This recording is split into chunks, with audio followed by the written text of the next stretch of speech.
الحمد لله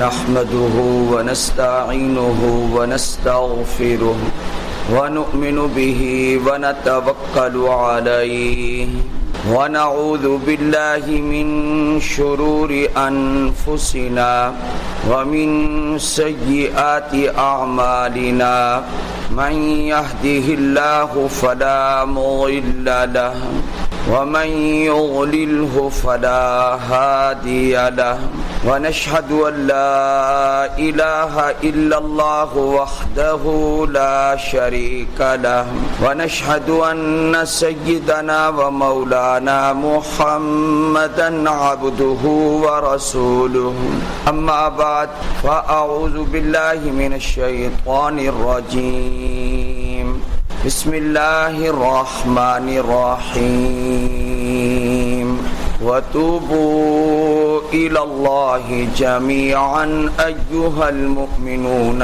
لعلكم تفلحون قال النبي صلى الله عليه وسلم كل بني آدم خطاؤكم وخير الخطائين التوابون صدق الله العظيم وصدق رسوله النبي الكريم اللهم صل على محمد وعلى آل محمد كما صليت على إبراهيم وعلى آل إبراهيم إنك حميد مجيد اللهم بارك على محمد وعلى آل محمد كما باركت على إبراهيم وعلى آل ابراہیم انک حمید مجید۔ آج رمضان المبارک کا آخری جمعہ ہے۔ اس کی عوام کے اندر عجیب و غریب اہمیت ہے، لوگوں کے نظریات ہیں، اپنے وضع کردہ ہیں، اپنے گھڑے ہوئے ہیں۔ یاد رکھیں کہ پورے ذخیرہ احادیث میں اور قرآن کریم کی کسی بھی آیت میں رمضان المبارک کے آخری جمعہ کے بارے میں اللہ اور اللہ کے رسول صلی اللہ علیہ وآلہ وسلم نے علیحدہ کوئی بھی فضیلت بیان نہیں فرمائی، نہ ہی اس جمعہ کے دن کوئی خاص اعمال ذکر کیے اور تلقین فرمائے۔ ایسا بھی نہیں ہے کہ جب رمضان کا آخری جمعہ آئے تو یہ عمل کر لینا، ایسا نہیں ہے۔ ہاں، رمضان کا یہ جمعہ اس لحاظ سے بہت اہم جمعہ ہے کہ یہ دوسرے مہینوں کا جمعہ نہیں ہے بلکہ یہ رمضان کا جمعہ ہے۔ تو رمضان کے جو 4 جمعے ہیں وہ سارے کے سارے باقی جمعوں سے اس لیے افضل ہیں کہ وہ کس کے جمعے ہیں؟ وہ رمضان کے جمعے ہیں۔ آخری جمعے کو اس لحاظ سے تو فضیلت ہو سکتی ہے کہ یہ آخری جمعہ آخری عشرے میں ہے، تو اصل فضیلت تو آخری عشرے کی ہوئی۔ آخری عشرے کی جو فضیلت ہے، آخری عشرے کی فضیلت تو نبی کریم صلی اللہ علیہ وآلہ وسلم نے حدیث پاک میں واضح طور پر ذکر کر دی ہے۔ فرمایا تحروا لیلۃ القدر فی العشر الاواخر۔ آپ علیہ الصلوۃ والسلام نے یہ ارشاد فرمایا، لیلۃ القدر کو تلاش کرو، لیلۃ القدر کو ڈھونڈو رمضان المبارک کے آخری عشرے میں۔ احادیث میں غور کرنے سے ایک بات معلوم ہوتی ہے۔ پہلے میں احادیث کو پڑھتا ہوں، پھر بتاتا ہوں کہ کیا اللہ چاہتا ہے۔ اللہ کے نبی صلی اللہ علیہ وآلہ وسلم فرماتے ہیں، من قام رمضان ایمانا واحتسابا غفر له ما تقدم من ذنب۔ جس نے رمضان کے روزے رکھے، ایمان اور ثواب کی نیت سے رکھے تو اس کے سابقہ گناہ معاف کر دیے جاتے۔ ساتھ ہی فرما دیا کہ ومن قام رمضان ایمانا واحتسابا غفر له ما تقدم من ذنب۔ جس نے رمضان کی راتوں میں قیام کیا ایمان اور ثواب کی نیت سے تو اس کے بھی سابقہ گناہ معاف کر دیے جاتے۔ پھر ارشاد فرما دیا ومن قام لیلۃ القدر ایمانا واحتسابا غفر له ما تقدم من ذنب۔ کہ جس نے بھی لیلۃ القدر کو قیام کر لیا غفر له ما تقدم من ذنب، ایمان اور ثواب کی نیت سے کیا، اس کے بھی سابقہ گناہ معاف کر دیے جائیں گے۔ رمضان سے بھی گناہ معاف اور رمضان کی راتوں میں قیام سے بھی گناہ معاف اور لیلۃ القدر سے بھی گناہ معاف. تو اس سے ہمیں کیا معلوم ہوتا ہے؟ اس سے یہ معلوم نہیں ہوتا کہ یہ پورا مہینہ جو اللہ نے بنایا ہے یہ اللہ نے بنایا ہی اس لیے ہے تاکہ میں اپنے بندوں کی بخشش کروں. اس لیے اب جو چند گھڑیاں باقی رہ گئی ہیں اور اتنا قلیل وقت رہ گیا ہے، اس وقت میں ہمیں ایک کام کرنا ہے. اللہ کے فضل سے ماشاءاللہ آپ نے روزے رکھے اور باقی بھی انشاءاللہ آپ رکھیں گے. اللہ کے فضل سے آپ نے تراویح کی نماز ادا کی، باقی راتوں میں بھی آپ تراویح پڑھیں گے انشاءاللہ. اللہ کے فضل سے آپ نے صدقہ، خیرات، زکوٰۃ، آپ نے سخاوتیں، ہدایہ، سب کچھ آپ نے ماشاءاللہ کیا. لیکن ایک عمل اللہ کو اور بھی محبوب ہے. پہلے میں سوچتا تھا کہ آدمی یہ سوچے کہ میں گناہ گار ہوں پھر وہ عمل کرے. اب قرآن کی آیت سے یہ معلوم ہوا کہ اس سوچ سے بھی کرنا چاہیے کہ میں گناہ گار ہوں، لیکن ایک اور بھی آدمی کو بات سوچنی چاہیے کہ جو عمل میرے رب کو پسند ہے، میرا رب چاہتا ہے، تو وہ عمل بھی بندے کو کرنا چاہیے کیونکہ وہ ہمارے رب کو پسند ہے. کہ رمضان المبارک میں ایک عمل ہمیں ایسا کرنا چاہیے. آپ حضرات ذرا زاویے کو سمجھیں. میری اپنی سوچ یہ تھی کہ یہ عمل ہمیں کیوں کرنا چاہیے؟ اس لیے کہ ہم گناہ گار.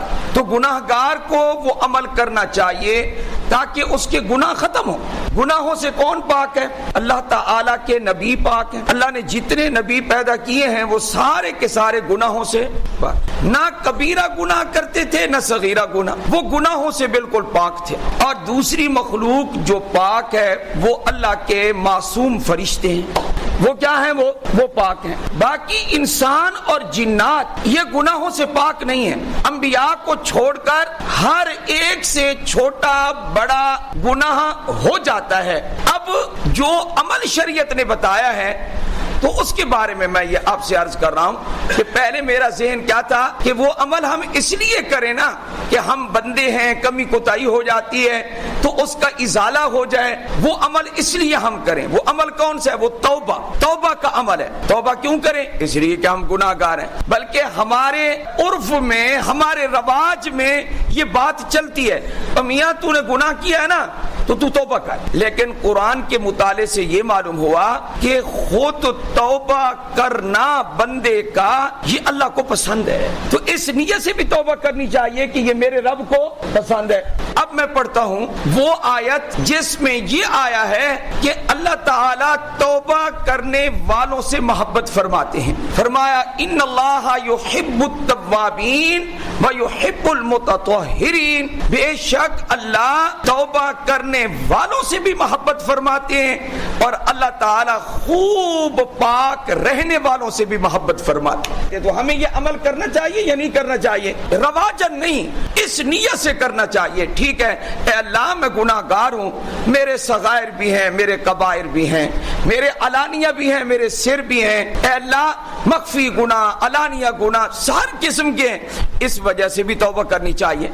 اور مزید کون سی نیت رکھ کر توبہ کرنی چاہیے کہ توبہ کا عمل خود ہمارے رب کو پسند ہے.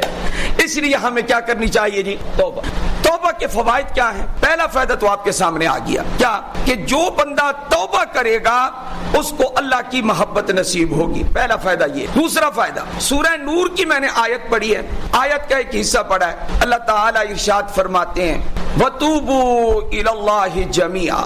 اللہ تعالیٰ نے اس رکوع میں جس کی یہ آیت ہے جو میں پڑھ رہا ہوں، اس رکوع میں اللہ تعالیٰ ارشاد فرماتے ہیں کسی کے گھر میں بغیر اجازت کے داخل نہ ہونا.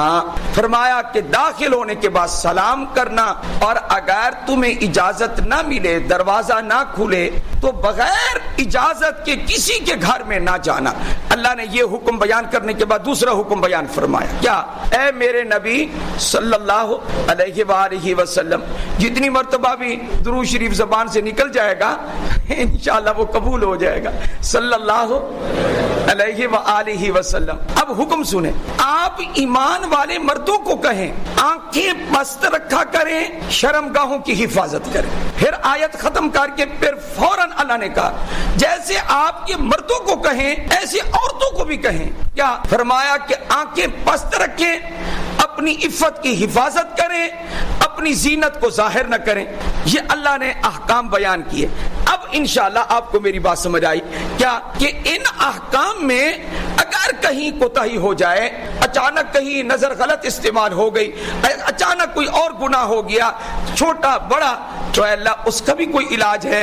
اب اللہ نے اس کا علاج ذکر کیا کہ بندوں سے جو کمی کوتاہی ہو جاتی ہے, روزے کا ثواب بھی کم ہو جاتا ہے. پھر اس کے لیے اللہ نے آخر میں کیا ارشاد فرمایا, اللہ ہم کمزور ہیں, تو کیا کوئی گناہوں کے ازالے کا بھی کوئی عمل ہے؟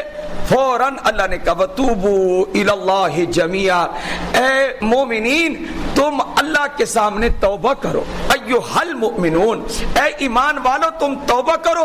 اللہ توبہ کرنے کا فائدہ کیا ہوگا؟ پہلا فائدہ یاد ہے جی آپ حضرات کو, پہلا فائدہ اللہ کی محبت نصیب ہوگی. اب دوسرا فائدہ نص قرآنی سے وَتُوبُوا إِلَى اللَّهِ جَمِيعًا ایھا المؤمنون لَعَلَّکُمْ تُفْلِحُونَ, توبہ کرو تاکہ تمہیں فلاح نصیب ہو جائے, تاکہ تمہیں کامیابی نصیب ہو جائے. تو کامیابی دوسرا فائدہ میں نے ذکر کیا, کس کا؟ توبہ کا. ہماری کامیابی کس چیز میں ہے کہ ہم اللہ کے سامنے اپنا قصور مان لیں کہ ہم قصوروار ہیں, ہم خطاوار ہیں, تو ہمیں معاف فرما دے. اب چلیے قرآن کریم کی ایک اور آیت کی طرف. سورۃ التحریم دوسرا رکوع شروع ہو رہا ہے. فرمایا یا ایھا الذین آمنوا, اے ایمان والو, توبوا الی اللہ توبۃ نصوحا, اے ایمان والو اللہ کے سامنے تم توبہ کرو, اور وہ توبہ کیسی ہونی چاہیے؟ سچی اور پکی توبہ ہونی چاہیے. یہ آج کوئی ایسا ہے جو توبہ کرے کہے اب تک سود کھاتا رہا کبھی سود کے قریب نہیں جاؤں گا, اب تک رشوتیں لیتا رہا کبھی رشوت کے قریب نہیں جاؤں گا, اب تک بدکاری کرتا رہا اب بدکاری سے توبہ کرتا ہوں. اللہ اکبر کبیرہ. ہندوستان کا ایک بڑا دلچسپ واقعہ, مرزا عبد القادر بے دل, کتنا بڑا شاعر گزرا, اور لوگوں کو پتا ہے کہ وہ شاعر تھا, لیکن ساتھ ساتھ یہ معلوم نہیں ہے کہ وہ قرآن پاک کا حافظ بھی تھا. لیکن اس بیچارے سے ایک غلطی ہوتی تھی, اور غلطی بھی بار بار وہ کرتا تھا, لیکن یہ غلطی انسان سے ہوتی ہے, کسی اور سے تو نہیں ہوتی. اب وہ غلطی ہے کیا؟ شاید آپ میں سے بعض لوگ اس کو غلطی نہ سمجھے, لیکن شریعت کی نگاہ میں وہ غلطی ہے. جو غلطی کرتا تھا وہ یہ کرتا تھا کہ وہ داڑھی منڈاتا تھا. حالانکہ رسول اللہ کے ساتھ عشق بھی بہت تھا, محبت بھی بہت تھی, لیکن داڑھی منڈاتا تھا. ایک دن حجام کی دکان پر بیٹھا ہوا وہ داڑھی یعنی منڈا رہا تھا, آپ حضرات کی اصطلاح میں شیو کرا رہا تھا. ایک اللہ والا وہاں سے گزرا تو اس نے دیکھا, اس نے کہا اتنا اچھا انسان ہو کر یہ کام کر رہا ہے, یہ داڑھی کے پاکیزہ بال یہ منڈا کے پھر یہ سڑکوں پہ یہ بال ڈالے جائیں گے, یہ اللہ کے نبی کی سنت کا کیا حشر ہو رہا ہے. تو اس کو بڑا دکھ ہوا, بہت اس کو تکلیف ہوئی بہت. تو اس نے وہیں کھڑے ہو کے کیا کہا, اس نے کہا بابا ریش میں تراشی. اے بابا, محبت میں کہا ریش میں تراشی, حضور سے محبت کے اشعار بھی کہتے ہو, یعنی تمہارا کلام بھی بڑا مقبول ہے, لیکن ریش میں تراشی, یعنی داڑھی منڈا رہے ہو. تو اس نے آگے سے جواب دیا, اس نے کہا ریش میں تراشم, ہاں ہاں میں داڑھی منڈا رہا ہوں, بھلے دل کسیرا نمے خراشم, لیکن کسی کا دل تو نہیں دکھا رہا. تو اس فقیر نے کیا کہا, وہ بھی بڑا حاضر جواب تھا اور اللہ والا تھا. اس نے کہا دل مصطفیٰ را میں خراشی, یاد رکھ تو کہتا ہے کہ میں کسی کا دل نہیں دکھا رہا, یہ داڑھی منڈا کے تو مصطفیٰ کے دل کو تکلیف پہنچا رہا ہے صلی اللہ علیہ وآلہ وسلم. آج کے عاشقان رسول کو یہ بات سمجھ آ جائے, آج کے دعوے داروں کو سمجھ آ جائے کیا کہ داڑھی منڈانا گناہ ہے. اللہ کا رسول صلی اللہ علیہ وآلہ وسلم مدینے میں تشریف فرما ہے, ایران سے فارس سے 2 آدمی آئے اور سفیر بن کر آئے, ملاقات کے لیے آئے. آپ علیہ السلام سے اجازت طلب کی گئی, ایران کے 2 آدمی آپ سے ملاقات کرنے کے لیے آئے. آپ علیہ السلام نے جب اجازت دی, وہ سامنے آئے تو آپ نے نظر ڈالی, ان کی داڑھی منڈی ہوئی تھی, مجوسی تھے, آتش پرست تھے, مسلمانوں کا کام یہ نہیں تھا داڑھی منڈانا. تو آپ علیہ السلام نے اپنا چہرہ انور پھیر لیا اور یہ فرمایا یہ تم نے کیا شکل بنا رکھی ہے, داڑھی منڈا رکھی ہے تم نے, کیا شکل تم نے بنا رکھی ہے. تو انہوں نے کہا ہمارا جو رب ہے وہ اپنے بادشاہ کو رب کہتے تھے. قسمت جب ماری جائے, حقیقی رب سمجھ نہ آئے, تو پھر انسان کس کے سامنے جھکنا شروع کر دیتا ہے؟ انسانوں کے سامنے. ہاں جی, وہ کس کے سامنے جھکا کرتے تھے؟ ہاں جی, اپنے بادشاہوں کے سامنے. کہ ہمارے رب نے حکم دیا. آپ صلی اللہ علیہ وسلم کا چہرہ انور ان سے پھرا ہوا ہے. فرمایا ولیکن امرانی ربی ہاکذا, اپنی داڑھی کی طرف اشارہ. آپ صلی اللہ علیہ وسلم نے فرمایا لیکن میرے رب نے تو مجھے اس طرح کا حکم دیا ہے. میرے رب نے تو مجھے داڑھی رکھنے کا کیا دیا ہے؟ حکم دیا ہے. اس لیے آپ حضرات عاشقان رسول ہیں اور یہ چل رہا ہے رمضان کا آخری حصہ, تو توبہ کرنے کا کیا طریقہ ہے؟ اے اللہ میں رشوت نہیں لوں گا, اے اللہ میں سود نہیں لوں گا, اے اللہ میں آنکھ غلط استعمال نہیں کروں گا, زبان غلط استعمال نہیں کروں گا, دھوکہ نہیں دوں گا. اے اللہ اب تک میں داڑھی منڈاتا رہا, اب تیرے نبی کی سنت کو سینے سے لگانے کے لیے تیار ہوں. تو کوئی ایسے لوگ بھی ہوں جو داڑھی رکھنے کا ارادہ کریں, اللہ تعالیٰ توفیق دینے والا ہے. نہ رکھنے والے اپنے آپ کو سمجھیں کہ یہ کٹانا گناہ ہے جو ہم کر رہے ہیں. ان کو کبھی نہ کبھی توفیق مل جائے گی صحیح راستے پر آنے کی. اور ایک یہ ہے کیا کہ گولی کی طرح مولوی کو دیکھنا شروع کر دیں, سارا دین داڑھی میں ہوتا ہے. یہ داڑھی رکھنا یہ مولویوں کا حکم ہے, یہ اللہ اور اللہ کے رسول کا حکم. تو اب آگے دیکھیں, چونکہ وہ بڑا نیک دل انسان تھا, بے دل عبد القادر محب رسول, جب اس کو یہ پتہ چلا کیا اوہو میں تو سمجھتا تھا کہ داڑھی منڈانے سے کسی کا دل نہیں دکھتا, یہ تو اللہ کے نبی کا دل دکھتا ہے صلی اللہ علیہ وآلہ وسلم. غش کھا کر نیچے گر گیا, اور جب اپنی حالت میں آیا, ہوش میں آیا, تو اس نے کہا راست گوئی جو کچھ اے فقیر تو نے کہا بالکل تو نے سچ کہا. جزاک اللہ کی چشمم بازداری, اللہ تجھے جزائے خیر عطا فرمائے کہ تو نے میری آنکھیں کھول دی ہیں کہ داڑھی منڈانے سے اللہ کے رسول کو کیا ہوتی ہے؟ تکلیف ہوتی ہے صلی اللہ. ہمارے ملک کی سیاسی صورتحال, پہلے یہاں ایک میلہ لگایا, ایک دوسرے کو گالی نکالی سیاستدانوں نے, ایک دوسرے کو برا بھلا کہا سیاستدانوں نے. یہ پارٹی وہ کہتی ہے وہ چور ہے, وہ کہتے ہیں یہ چور ہے, وہ کہتے ہیں یہ ڈاکو ہے, وہ کہتے ہیں یہ ڈاکو ہے. ہمیں کسی پارٹی سے کچھ نہیں لینا دینا. پہلے یہاں اسلام آباد میں انہوں نے دنگل لگایا ہے, گالی دی ہے ایک دوسرے کو, گالیاں بکی ہیں انہوں نے. مسلمان کا کام گالی دینا ہے, لیکن تمہیں یہ بھی شرم نہ آئی, یہ بھی تمہیں حیا نہ آئی کیا کہ یہ دنگل تم نے مدینے میں لگا دی؟ ہائے ہائے انا للہ و انا الیہ راجعون. تمہیں یہ دنگل لگانا مدینے میں یاد آ گیا. وہ مدینہ, تم نے مدینہ کا کیا ادب کیا ہے تم نے؟ مدینہ منورہ شہر میرے نبی کا شہر ہے. مجھے وہ یاد ہے وہ لمحات. میں نے کہا تھا ٹریول والے کو, درمیان میں جو آدمی تھا اس کو کہا, میں نے کہا یار اس کو کہو کہ مجھے ایک مرتبہ تو سیدھا مدینہ جانا بھی نصیب ہو جائے, تو کوشش کر کے پروگرام تبدیل کروا کے. اس نے کہا ٹھیک ہے, لیکن آپ کو پھر مدینہ سے مکہ آنا پڑے گا, مکہ سے پھر جدہ آنا پڑے گا. میں نے کہا کوئی بات نہیں, مدینہ پہلے مجھے نصیب ہو جائے, ایک مرتبہ تو نصیب ہو جائے. خدا کی قسم جب جہاز اترنے کے قریب تھا اور یہ اعلان کیا اس نے کہ اب ہم چند لمحوں کے بعد مدینہ کی سرزمین پر اترنے والے ہیں, اس وقت جو رونگٹے کھڑے ہوئے کہ یہ شہر کون سا شہر آ رہا ہے. اتنا دل کے اندر سرور اور اتنا ادب اور اتنا احترام, اتنا جذبہ کسی اور شہر میں پیدا نہیں ہوتا جتنا مکہ اور مدینہ میں پیدا ہوتا ہے. اترے تو بڑی خوشی ہوئی, وہاں کے لوگ بھی بڑے نرم تھے, جلدی جلدی سامان کو انہوں نے چیک کیا اور یلا یلا یلا. لیکن جو وہاں عربی عبارت لکھی ہوئی تھی اس پر تو دیکھ کر آنسو بے اختیار دل کو رونا آ گیا. کیا لکھا ہوا تھا؟ لکھا ہوا تھا مرحبا بکم بدار المصطفیٰ, مرحبا بکم بمدینۃ المصطفیٰ. جہاز سے اترنے والے, آنے والوں, ہم تمہیں خوش آمدید کہتے ہیں, ہم تمہیں مرحبا کہتے ہیں. مرحبا تو دنیا میں ہر جگہ کرنے والے آپ کو مل جائیں گے. آگے لکھا ہوا یہ تھا کیا؟ بمدینۃ المصطفیٰ بدار المصطفیٰ, محمد کے شہر میں ہم تمہیں مرحبا کہتے ہیں صلی اللہ. پاکستانیوں بے ادبی کرنے والوں, کہیں صفحہ ہستی سے تم مٹ نہ جاؤ. یہ محمد کا شہر ہے جو تم نے محمد کا دل دکھایا ہے.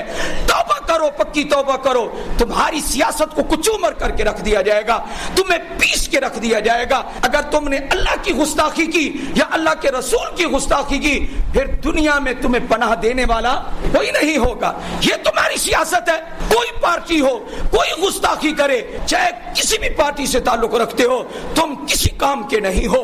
تم لوگ اس لائق ہو کہ تمہیں درے مارے جائیں, تم اس لائق ہو کہ تمہیں جوتے مارے جائیں, تم اس لائق ہو کہ تمہیں پٹائی کی جائے, اس لیے کہ سب کچھ برداشت ہو سکتا ہے, محمد کی گستاخی برداشت صلی اللہ علیہ وآلہ وسلم. اس شہر کا ادب بھی معلوم ہے کہ کیا ہے ادب. تم نے تو نعرے بازی شروع کر دی ہے, تم نے تو اونچی آوازیں نکالنا شروع کر دی ہیں. شاید کوئی یہ کہہ رہا ہو کہ ہماری پارٹی کی حمایت کر رہے ہیں. نہیں, ہم نے سب کو دیکھ لیا ہے اور اچھے طریقے سے دیکھ لیا ہے. اس لیے ہم کسی کے بھی معتقد اللہ سے دعا کرتے ہیں, اللہ ہمارے ملک کی حفاظت فرما. اے اللہ ان گستاخوں کو یا تو پکی توبہ کی توفیق عطا فرما یا کیفر کردار تک ان کو پہنچا دے. اس شہر کا پتہ بھی ہے کہ یہ شہر کیا ہے. یا ایھا الذین آمنوا لا ترفعوا اصواتکم فوق صوت النبی. روضہ رسول پر یہ آیات لکھی ہوئی ہیں, اے ایمان والو اپنی آواز نبی کی آواز پر بلند نہ کرو. ولا تجہروا له بالقول کجہر بعضکم لبعض. اور پیغمبر کو اونچی آواز سے بھی نہ پکارو جیسے ایک دوسرے کو پکارتے ہو. اونچی آواز سے بھی پیغمبر کو کیوں؟ اگر ایسا کرو گے تو کہیں ایسا نہ ہو ان تحبط اعمالکم وانتم لا تشعرون, کہ تمہاری زندگی بھر کے سارے اعمال ضائع ہو جائیں اور تمہیں اس کا شعور تک بھی نہ ہو. المدینۃ خیر لہم لو کانوا یعلمون. لوگوں کے لیے مدینہ بہتر ہے. حضور نے فرمایا کاش لوگوں کو سمجھ ہو کہ مدینہ کیا ہے. ان لوگوں کو کوئی سمجھانے والا نہیں. ایسے لگتا ہے اب انسانیت ختم ہے, حیوانیت غالب ہے. حیوان کو کوئی تمیز ہوتی ہے؟ حیوان کو پتا ہے کہ کیا کرنا ہے کیا نہیں کرنا. تمہیں حضور کے شہر کی بھی پہچان نہیں ہے صلی اللہ علیہ وآلہ وسلم. آپ علیہ الصلوۃ والسلام کو انصار کہنے لگے ہم آپ کو مکہ سے مدینہ لے جا رہے ہیں, آپ ہمارے پاس تشریف لائیں, آپ ہجرت کریں, ہم آپ کا ساتھ دیں گے, ہم آپ کے لیے قربانی دیں گے, ہم آپ کا ساتھ ایسا دیں گے کہ دنیا یاد رکھے گی. انہوں نے ساتھ دیا, لیکن ہمیں ایک بات تو اطمینان والی بتا دیں. آپ صلی اللہ علیہ وسلم نے ان صحابہ سے پوچھا جو یہ کہہ چکے تھے آپ تشریف لائیں, ہمارے پاس ہجرت کر کے مدینہ میں آئیں. تو ان صحابہ کی محبت دیکھیں. صحابہ انصار کہنے لگے اے اللہ کے رسول آپ بھی آئیں, آپ کے ساتھی بھی آئیں, مومنین آئیں, سارے مدینہ میں آئیں. ہم مرحبا کہنے کے لیے تیار ہیں, ہم خوش آمدید کہنے کے لیے تیار ہیں, ہم ٹھکانہ دینے کے لیے تیار ہیں, لیکن ایک بات کا تھوڑا سا ہمیں اندیشہ ہے. کیا فرمایا کہ یہ اندیشہ ہے اے اللہ کے رسول صلی اللہ علیہ وسلم کبھی پھر مکہ فتح ہو جائے اور آپ صلی اللہ علیہ وسلم کو اپنا وطن مکہ یاد آئے تو کہیں آپ ہمیں چھوڑ کر پھر مکہ میں تو نہیں آ جائیں گے.